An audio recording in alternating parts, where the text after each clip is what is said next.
Hey guys, it's Jasmine. Welcome back to my channel. Today I'm going to be showing you how I did my own tattoos from home without using a machine. It's called the stick and poke method. I posted this picture on my Instagram and got a lot of requests to make this video showing you how I did it. Really quick, I feel like this is obvious, but I feel like I have to make a disclaimer telling you I'm not a professional.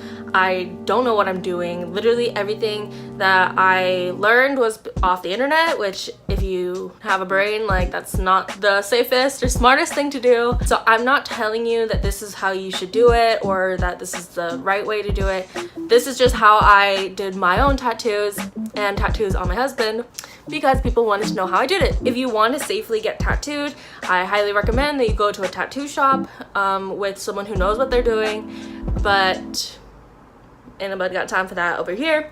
And just so you know, like I gave this whole disclaimer to my husband too before I tattooed him. I was like, okay, if this turns out bad, it's not my fault. If it gets infected, it is not my fault. And he was like, I don't care. So that's what happened. I never signed anything. Okay, but he said he didn't care. So it's not legal. Bitch. Okay, whatever. She's sketch as fuck. That's enough of an intro disclaimer. Let's just get right into it. Okay, so the materials that you'll need is a pencil. And this looks so ratchet, but it works. I took a pencil, and this is just like a little sewing needle that I disinfected using a flame and rubbing alcohol. And then I just wrapped, let me see if I can brighten this. Oh god.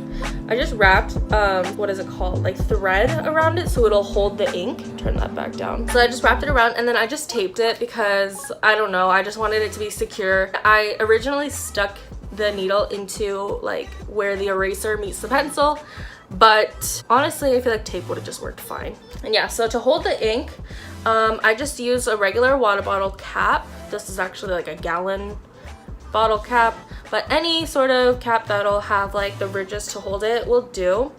And obviously make sure it's clean. The ink I got from Amazon, it was like $9. There are ways to DIY your own tattoo ink, but I at least wanted one part of this to be like legit. If you want to DIY your own, you can look it up on YouTube. There's so many tutorials, or Google, obviously. There's like lots of different ways to do it.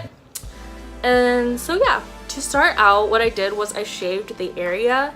And this demonstration video that I'm showing you is actually the first tattoo that I did, so it wasn't the best, but it'll do. So after I shaved the area, I got the stencil on there. Now I tried to do like a DIY method of putting the stencil on the skin, so that didn't really work that well. So you can see it's like super light. For my other tattoos that I ended up just doing like a freehand drawing on the skin with a pen.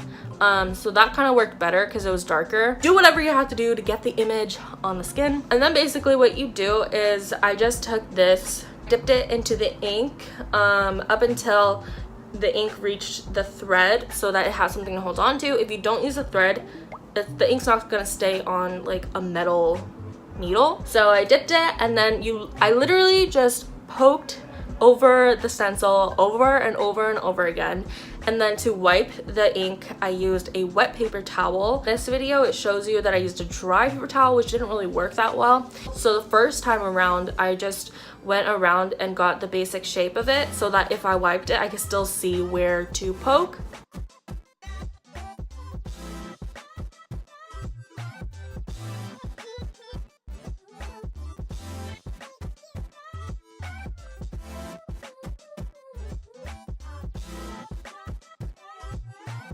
It's okay for me to have just like a super light stencil. I like kind of remember where to draw it.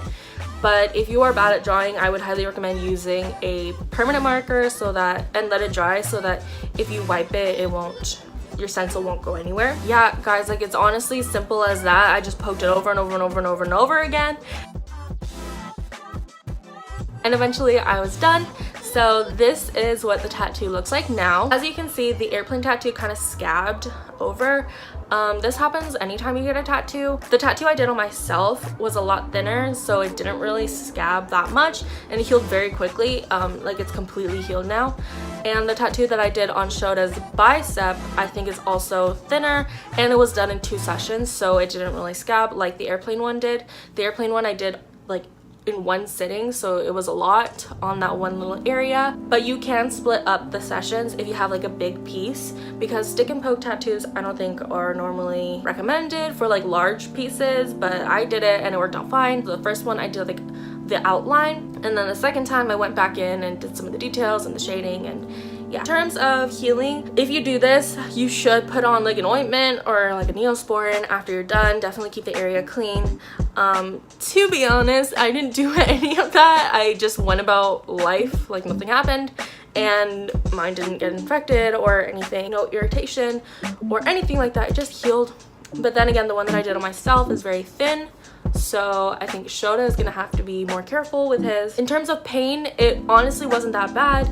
I did the one on my hip myself, which is a very sensitive area, but I would say it hurt less than getting a tattoo done in a shop with the actual tattoo gun, because obviously this is a very thin needle, and poking it one by one is gonna hurt less than having like a bunch of needles stabbing you when you're like going down with like a tattoo gun and yada yada. But yeah guys, that is pretty much it. Super self-explanatory, honestly. Stick and poke, and that's it.